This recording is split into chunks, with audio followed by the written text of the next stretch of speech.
Hi, welcome back to the follow-up video on the changes I made to my Flywing 450L.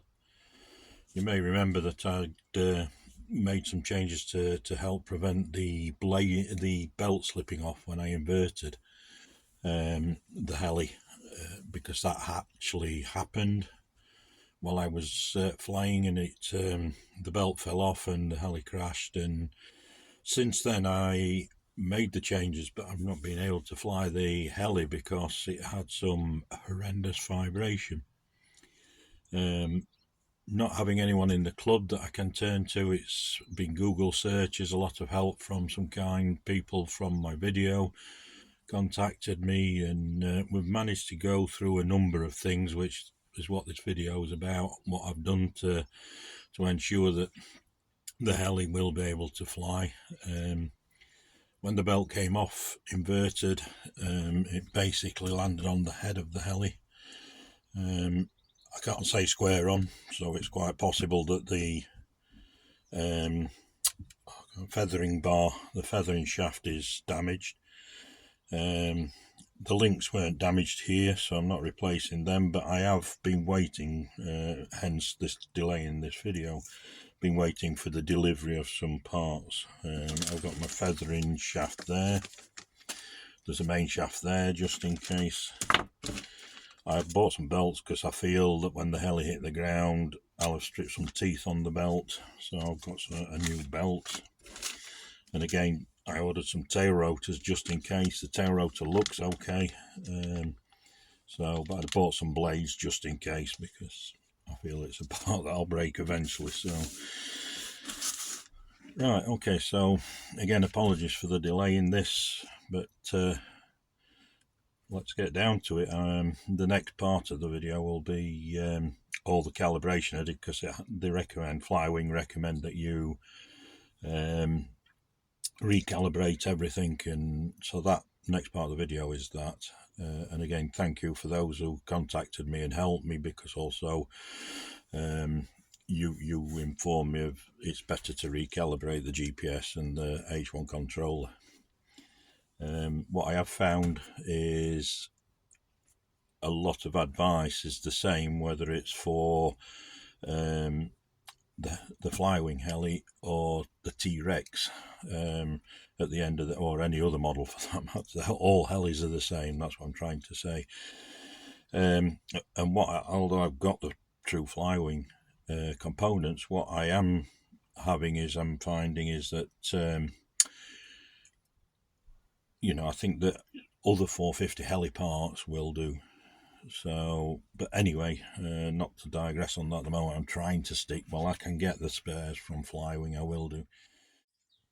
Okay, as mentioned at the beginning of the video, one of the things that I have done, which was suggested to me by one of the viewers, which I found quite helpful, and something that I'd not thought of. And that was basically to calibrate the transmitter sticks, which is in this column here, and also to set up the H1 flight controller. All I've done at the moment is just to go through. I've got it connected, but I'm not going to calibrate or anything, because I did this not so long ago. I just want to make sure that all my settings are correct, such as tail gain and throttle control. I've watched one or two videos, and each time I watched a video I've been changing these to how people's got them set up, but I wanted to go back to the factory settings, so that's all I've checked today. Is I've got back into the factory settings. There is an actual on the program, I can't remember which page it's on now, but on one of them you can actually change it back to its default settings. It's here. This I haven't done. I didn't press that. I've just gone back onto Flywing's website and looked and seen what the factory settings are on those two parameters.